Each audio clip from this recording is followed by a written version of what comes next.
Pike County's top elementary school will be closing its doors.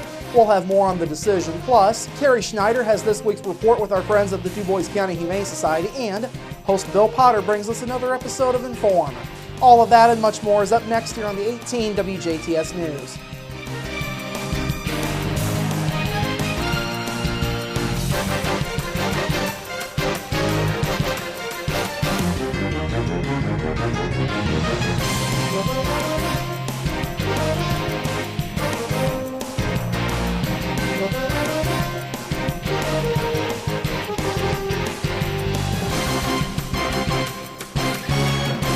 Hello, I'm Bradford Raths. Big changes are on the way for the Pike County School Corporation.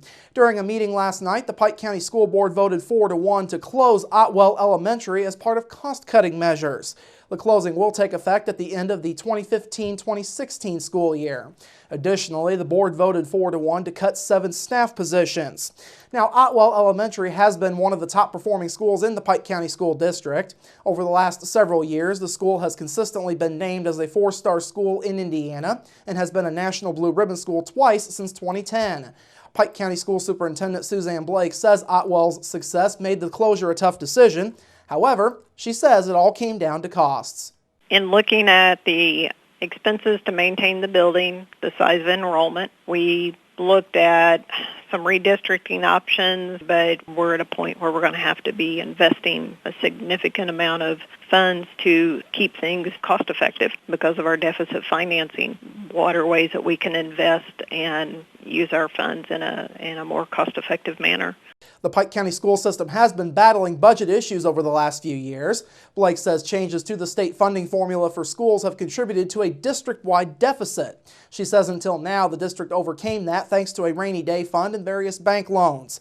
The corporation was one of several across the state who had referendums on May's primary election ballot. For their referendum, Pike County schools were proposing an increase in property taxes over 5 years, which would have raised $2.3 million in extra revenue for the district.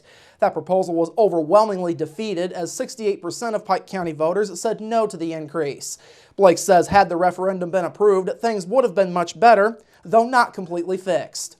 The 29-cent rate we were asking for still had us about 50 cents below the 2008 revenue from the state.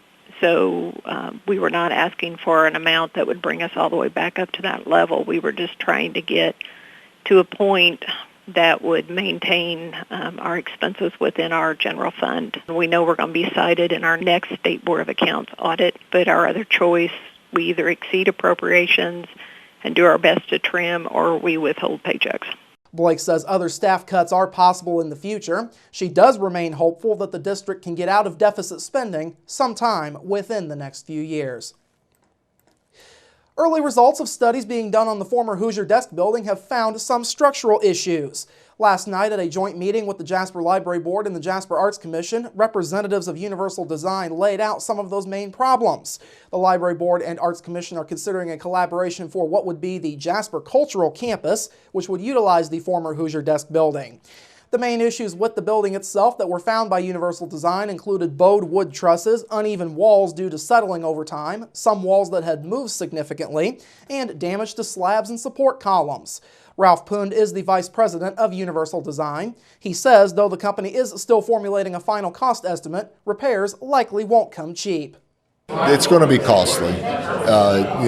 We'll have to take a look at the actual cost and determine the feasibility, whether it's worth doing or not, and work with city visions to determine exactly how they want to address a lot of it. Punda says the company's full report on the building will be done on Friday. He says a cost estimate for repairs will come about 1 to 2 weeks after that.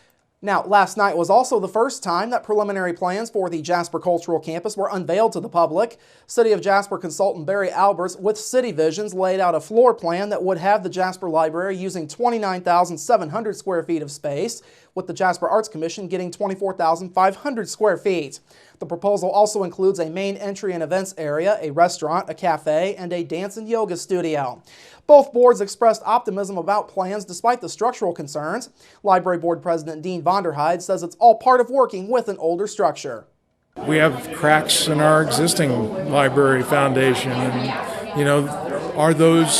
do they make it to the point where it's not usable?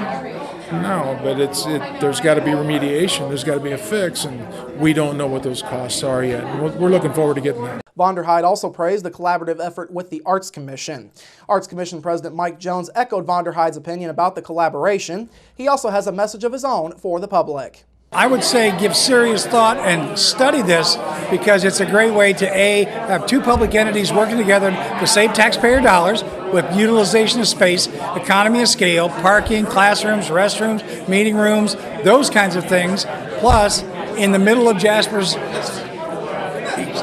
plan to expand the city, downtown Riverwalk area. The Jasper Library Board will likely make its final decision on a site at their regular meeting next month. Any final site design plans at the Hoosier Desk building will have to be approved by the Jasper City Council.